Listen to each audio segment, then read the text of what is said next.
So I went from a super unhealthy relationship pattern to being in the best, most healthy relationship of my life, and I want to show you how I did it. So if you're interested in learning that, then continue to watch. Okay, so we're going to talk about breakups, why they hurt so much, and how we're going to be able to get over them. I think that breakups and being specifically broken up with by someone that you really love and or you saw a future with this person is possibly one of the most painful things.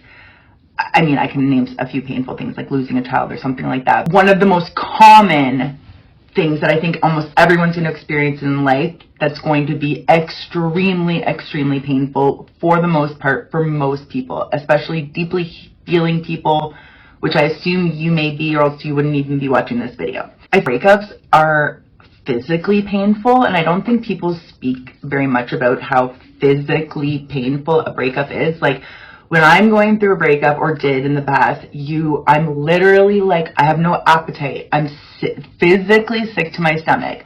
I could be nauseous for sure, maybe like, not me specifically, but I could see having a headache. I know I cannot sleep and I lose sleep. There's like a physical pain in like the heart region, which seems so like cliche, but literally there's like a physical like pressure and pain in your heart. For me, like a lot of depression. I don't even want to call it depression because I think we label sometimes things in our life that are normal human feelings like grief or like the pain after a breakup, where when you call it depression, it seems like it's like some clinical like problem that you're having, when really it's just a normal human emotion and it's something that you're just going to have to move through.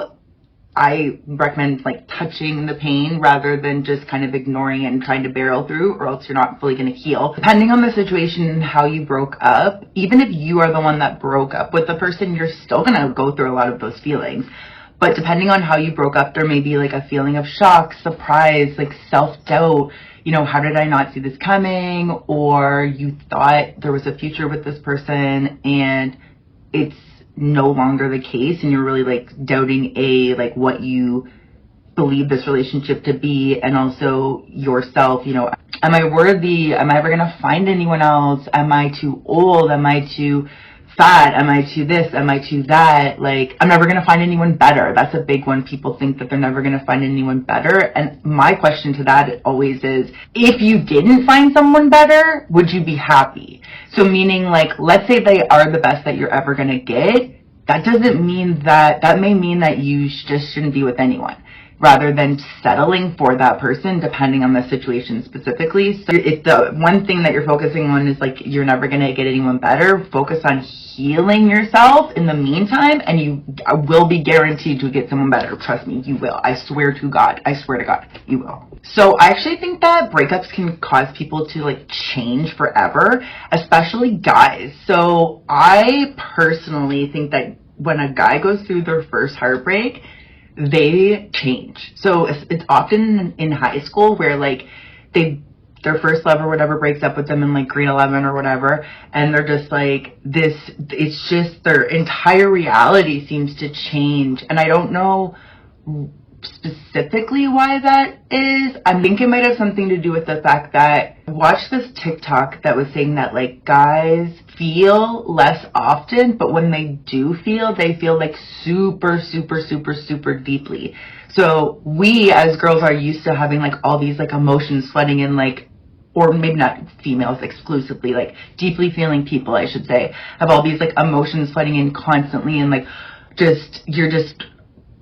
you feel your emotions. They're just like right there all the time, versus some people that maybe don't really feel, but when they do like fall in love, for example, it's like so emotional that when they are broken up with, it like rocks their fucking world, and they just from there on out are never going to trust a girl again, or like invest like that again, or be so open again, because they just never want to risk that pain of being hurt that deeply again. Now, I can't put my finger on why heartbreak specifically just eats at least me, or did when I would break up with someone. Even if I broke up with them, I still went through weeks of heartbreak, because I remember this one boyfriend that I dated, I broke up with him, and it was like, in a way I still liked him because I had some fucking like unhealthy patterns of my own to deal with. I also hated him, so it was like I knew we were not meant to be together and that he was not making me happy. But at the same time, I hadn't conquered him. I hadn't changed him. And something like ate at me still, that I like wanted to get back into the relationship and like win, basically. Even though I didn't think about it at that time, to me winning was just being happy or whatever. But it's like, instead of forcing somebody that A, just isn't that type of person, or B, just isn't that type of person with me, they didn't feel that way with me or whatever. So I'm never going to force them to change. Instead, I should go out and find somebody that A, is already inherently like that, and B, is like that with me. That's a big thing also. If the guy is not treating you well from the beginning, he's not going to start changing like 2 years into the relationship or something like that. Will the heartbreak ever go away? Possibly no. I truly believe that if time does not heal all wounds, and if you do not do the work, it can be 10, 20, fucking 30, 50 years later, and you're still going to be bothered by that relationship that didn't work out, or you're still going to think about that person.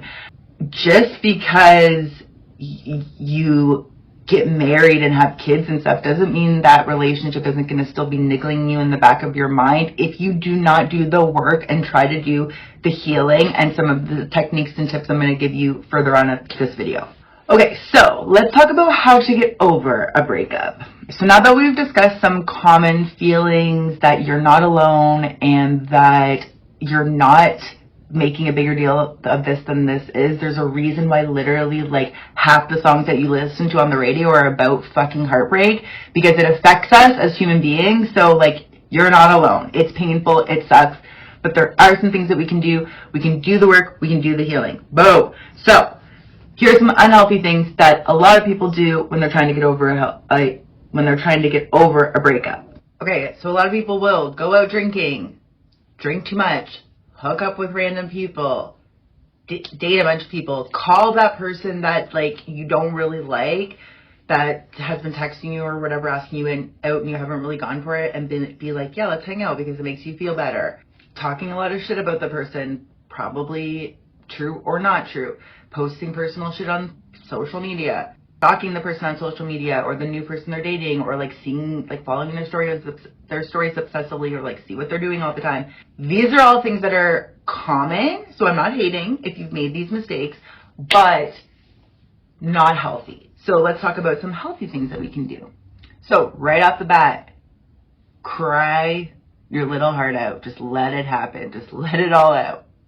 Then keep it semi-private. Keep it off socials. But don't keep it private to your best friends. So your best girlfriends or your best guy friends or whatever, hit them up, make them hang out with you, make them like literally surround you physically and support you. And when it's their turn and they're going through a breakup, you'll do the same thing.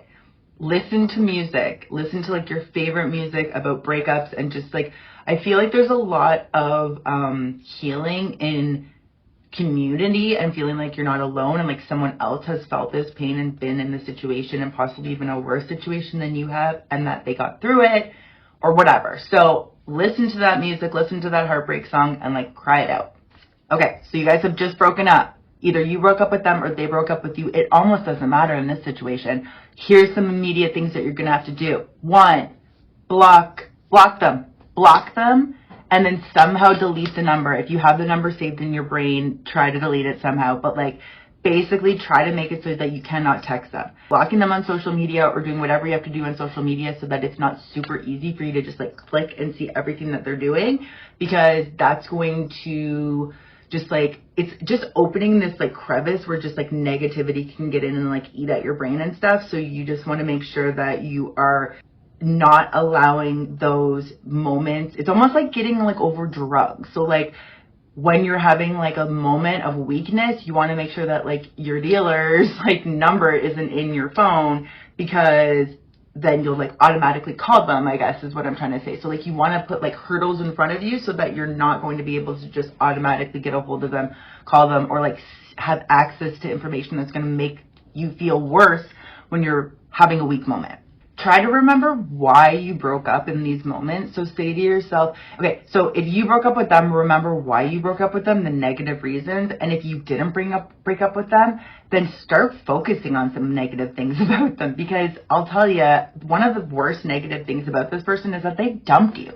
There's not a lot of healthy marriages that I know where it started off with, we would get together and break up all the time. That was our MO. And now we're happily married. Like, that's not a common thing that happens. Try to focus on something new, a new goal, something that you've never done before, whether it's just a hobby or maybe you want to start walking a certain amount of steps a day or something like that that's new just for you and something that you can focus on in this new time that is a goal or something that you can watch grow over time and be a little bit proud of yourself after you've accomplished that goal. Try not to focus too much on the why if they broke up with you.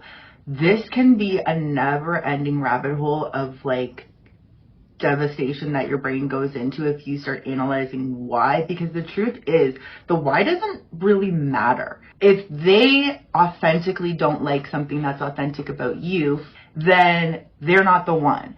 And if they misunderstood something about you or like assume something about you, or, you know, if they can only hear or understand that, you know, that really wasn't what I meant, I really meant this, da da da da. The truth of the matter is they didn't like you enough to explore that or to talk about it. Or maybe they're just like the type of person that as soon as there's like one remote turn off, they just end things. Or maybe they have their own demons in their closet and they don't know how to have a relationship. Or maybe you aren't enough like the person that raised them, which sounds so weird.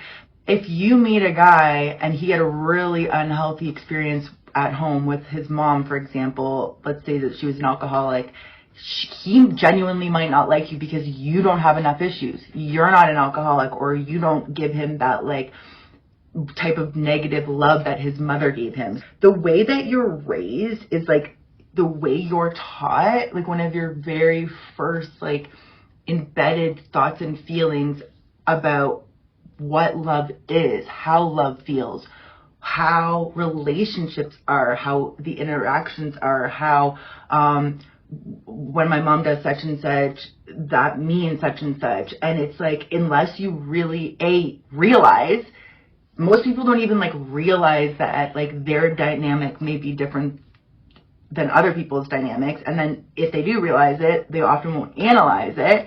And that's what you really have to do. And then you have to consciously make new paths and new, or copy healthy people, which is kind of what I did. Like find people that are having like a super healthy example of what you do in fact want, and then copy that basically.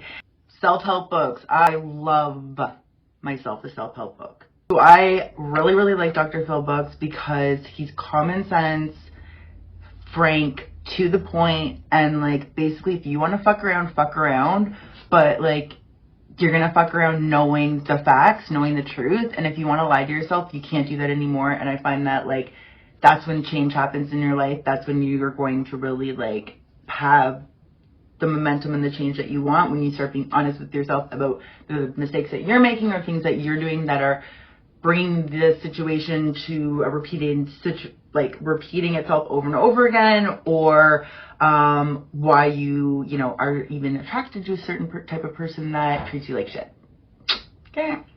Okay.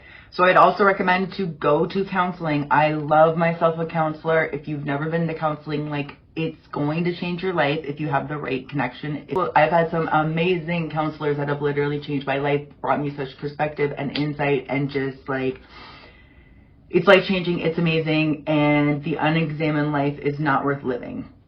So what I would say is be kind to yourself, give yourself time. This is a healing process. You are not alone. There are other people going through this, and you will get through it if you don't completely ignore your feelings, do a little bit of work.